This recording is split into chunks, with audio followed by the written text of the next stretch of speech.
This is Lucifer Season 6, a review of the final season and the series as a whole, because this is actually something that I have watched for a very long time. You know, back in the day when we used to watch things on TV, or at least when I used to watch things on TV, I've kind of moved past that more onto streaming services these days. I actually was there the first episode. I watched it, I think it was on Fox, and I watched it every night. I watched it while it was on TV. And then when it was canceled, I was a little disappointed because I wanted to see more of it. And eventually, it found its way onto Netflix, and I reviewed Netflix content. So Lucifer is one of those shows on Netflix that I've been able to watch and review well ahead of its releases. Sometimes up to like 5 months beforehand, I've seen, all of Lucifer before other people have even gotten to watch it all. And to me, that's, really quite exciting because I'm a fan and I quite enjoyed it. But let's dive into it. Again, firstly, we're going to talk about Lucifer, the series, as in Season 6, and then kind of talk about the overall show, because this is the end. And like I mentioned, I just wanted to give context that I've been there through the ups, the downs. I've seen it all, and I have enjoyed my experience. Whether there were painful episodes or really great ones, I've kind of watched it all.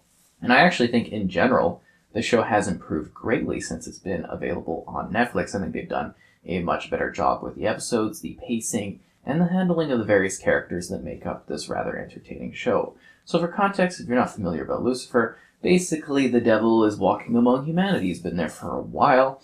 A meta deal comes down to deal with Lucifer because he's supposed to be he's supposed to be doing his thing down in hell and whatnot, and he's obviously been neglecting that, and there are ramifications for that happening.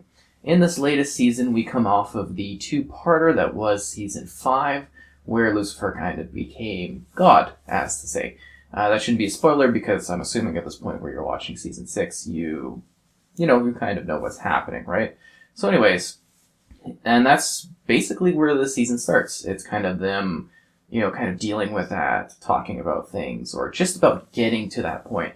Lucifer and Chloe are putting things off. Chloe's the detective, the two of them kind of, because it's a cop procedural in general, not as much in the later seasons, but initially it was. And basically the two of them are, now together, they're doing their stuff, and they're basically talking about this next big step, and they're preparing for it.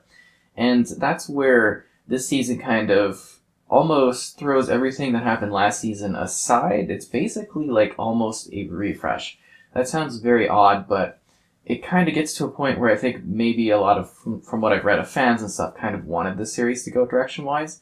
And it just seems like a really tacked-on sort of extra set of episodes. I know that's not the best thing to say. It's a decent selection of, episodes and a decent season, but it's just sort of like extra, if that makes sense. It actually goes back on some character development while also pushing forward on some character development, just in regards to making some characters go in other places. I actually really liked where things had ended at Season 5. I was kind of like, oh, this is a really cool sort of place. Even if the show had ended at that point, I would have been like, this is a really neat conclusion. It's very well done. It's emotionally well done. Every character's kind of got to a good place. And in this final season, it's just about kind of tying up loose ends. You finally get the full reveals for everyone. You get to understand where everyone is headed. Everything is tied up quite nicely. And at the same time, it kind of leaves things a little bit open, too. I'm not saying anything where you'll be like, oh no, I can't believe they didn't conclude that, but just in regards to, okay, this is where the character would be taking their next steps. And they don't try to really undo some of the more intense moments that happened, but they do kind of go back on certain big things and character developments in order to slide other characters into places where I'm kind of like, it seems as though it was written this way, but then, the writers or whatever had an extra year in there, or extra year or so, or extra, time with these to kind of make these extra episodes. And they're like, well, we could take maybe this character in the other direction. And I was just kind of like, okay. It also really pushes on current social issues to a high degree. The show hasn't necessarily shied away from that in the past, but it's definitely a lot heavier handed in this one. Definitely a lot more present. It does make sense in the narrative, especially with how they kind of changed things, because I think they wanted to make some kind of notes on policing in general, which were topics in earlier seasons, which I thought were handled maybe more interesting in those ones, but they do kind of get to a point where it's like lessons, I guess, has to say about policing and how characters want to deal with the system and that. So that was intriguing, and I think it was handled fairly decently. in comparison to a number of similar cop procedurals that are trying to deal with the current social trends of the time. So that was intriguing.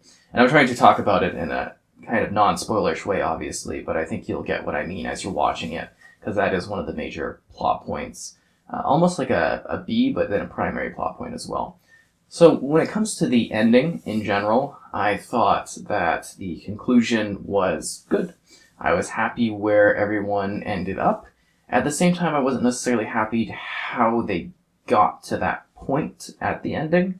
I thought there was two characters where I was kind of like, oh, that's a bit of a sorrowing sort of segue towards a happier conclusion, if that makes sense. I mean, it'll make sense if you watch it, but yeah, basically I was kind of like, I don't know if I liked the journey to there, but I liked how everything ended there.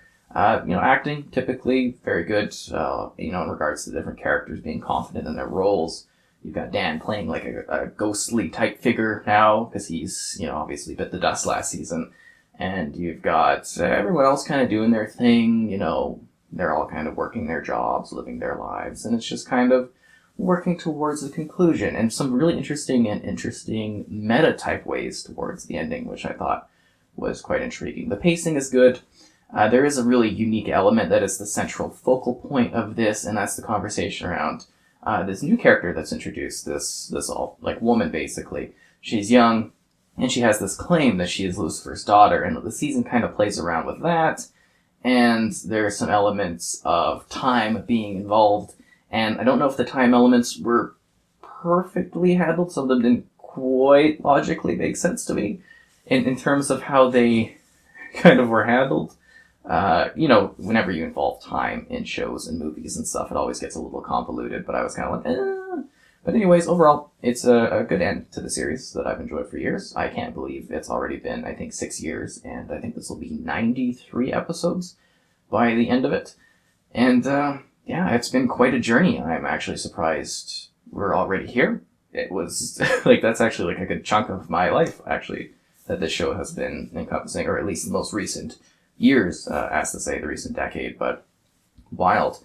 We're here at the end. So anyways, let's shift gears. I think, kind of overall, it was a decent viewing. I want to shift gears, but I do need to put together a review score because, I am reviewing the season. I've done written reviews for every season of Lucifer on my site, Gamer Headquarters. You can see that in the description below if you want details on that. But I guess for this one, I would kind of wrap it up by giving it a 7 out of 10. And let's go past that and let's talk about the show as a whole. So this is mostly for people that might be looking at this for the first time. You've probably been spoilered if you watched the first half of the video, but if you're jumping into this part, because I'll have the little things at the bottom of the screen that you can kind of click to jump along. Anyways, if you're wondering about this part, this show as a whole is a fairly simple cop procedural, but with a kind of angelic twist. You've got angels kind of hiding amongst the humans, if that makes sense. It very much centers around Tom Ellis's Lucifer meeting up with Chloe, and Chloe is a detective. Obviously, Lucifer is the devil. And it's a lot about the devil dealing with his psychiatrist, Linda, kind of getting to know who he is, and every episode is a heavy sort of focusing on his problem of the episode. His issue that he's got, whether with his father or with some sort of other thing of him having to run hell for, millennia or whatnot. And it's just kind of neat as this kind of concept grows and you get introduced to more characters. Chloe's got a daughter named Trixie who has actually kind of grown up over the years on the show, and she's always been included in every season. I love that they always find a way to kind of throw her in at some point. It just keeps the continuity going very well, because some shows as kids get completely forgotten about. And I was like, oh, that's really nice. They always manage to do that. Then we've also got a Metadiel, which is one of Lucifer's many siblings. He's got a bit of a time type thing, with a slowdown. He's always more of the good child, as to say, the one that represents the best interests of the Silver City and whatnot. And there are a lot of other siblings that you see over the course of the series. Some come, some go. There's always a mix-up, and it's interesting how that's handled. And other, kind of, I want to say, Bible-esque type characters come into the mix. You get Eve eventually. You get Cain. You get all kinds of different characters. It's neat how those are handled, and always fun. Because it was really neat early on to kind of being speculating as to what would happen, and now we're at the end of it. So no more speculating. It's all concluded. Anyways, past that point, we've also got a really interesting expanding cast. The cast gets bigger. Dan is basically Trixie's father, and then Chloe's ex, so that's kind of a dynamic in the storyline. He's got some issues with kind of cop corruption, and that kind of gets brushed off a little bit later on in the show, which is funny. But not to the full extent, right? It's still there. And, then we've also got this really intense demon sidekick, Maze, to Lucifer, and she goes on probably one of the biggest kind of character changes over the course of the series, just in regards to her dealing with the element of being, like, having a soul or not having a soul, and that kind of that. You get to see, like, God comes into the picture. Ella's just great. She's kind of an extra sidekick assist to the team that kind of, helps with the crime scenes. We mentioned Linda, the psychiatrist. Like, there's a lot of characters, and I'm not even diving into the full amount. There is a wide cast here, right? There's a lot of individuals that come. Those are the core kind of people. And, the show does have its up and downs. I think the shorter seasons are typically the best. There was this one season that was so bloated. It had like 20-something episodes. And I think it was the TV station gave them like a full order, but then the pacing was so bad that it's kind of rough to get through. That one's a very awkward season. But, it's kind of worth it. Everything gets paid out. You do get some better action scenes. And once you get to the Netflix stuff, I think they have a lot more fun with it. There is some hilarious meta in this show. Like, one thing I don't think people, like, they appreciate, the sexiness, because it's got some obviously, like, a lot of adult content to it. This show is definitely mature. But, it's got some, like, violence, some action. But what people don't appreciate is actually kind of funny at times, too. Like, the characters can actually be quite humorous with their quips and whatnot. And then the show's meta is quite funny. There's, like, I think it's El Diablo is, like, one of the episodes where it's, like, literally the concept of their show in the series. That was funny. And, they definitely have some good humor moments with it, and they definitely have some great excitement and enjoyment to the show overall. Like, I liked watching it. I definitely enjoyed it. I'll probably watch it again at some point down the road. Typically, when I get the season so early, I would sit there and I'd rewatch them a couple times just as something to have, either background-wise, after watching them the first time and being attentive to them. I remember, like, I got the order of the last season. I just sat there and just watched all of it. Like, as soon as I had it, I was like, stood there, like literally all night, basically, just watching it just to get all of it done at once. And I was like, there we go. So, actually, like, I am decently quite a fan of this series. But I also notice, like, some of the smaller details about it. And I just want to make a comment about, like, the makeup. And they make fun of the makeup later on, too. But it's just, like, the change of it. I normally don't notice this at shows, but in the first couple seasons, they all look like either really sharp eyeshadow-wise, or they're, like, really tired looking. Like, the detective always looked really tired. And then in the later seasons, they start changing that. And I was just, like, I never noticed that in other shows, but I was just like, geez. So that's a big shift. That's kind of fun. Great costume work, great selection of episodes. Everything's different. They're always coming up with new ways to change things. And there is, this is something you actually watch in a row. Like, it was a procedural, so you could jump in here or there. But as it goes along, it becomes more standardized where there is a story. There's always a theme to the seasons of what's going on. And I think that was well handled.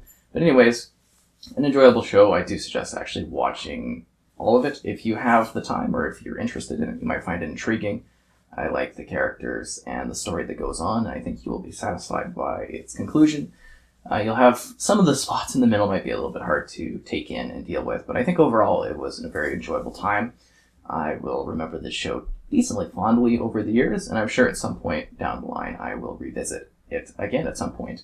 I'm assuming it will continue to be on Netflix because it's a Netflix original now, but maybe someday it won't be. I have no idea where things will end. And I haven't really done too many, in conclusion, show reviews like this, so I hope you enjoyed and found it kind of interesting, as I talked about first, the latest season, and secondly, the overall show. But I'd love to talk about the show too, because, it's always fun to chat about something that you like. And if you have questions about things, embargo-wise, of course, being done whenever that is, I can fully talk about, the overall seasonal arcs, what happened. I'd love to chat. So, liking the video is great too, and subscribing is awesome as well, and occasionally I might do something like this for shows that I enjoy, but I thought this might be one to do that for, because it is, a special show that I've watched, like I mentioned, since it literally first aired, the first episode, all the way to the end, and I thought that was really special.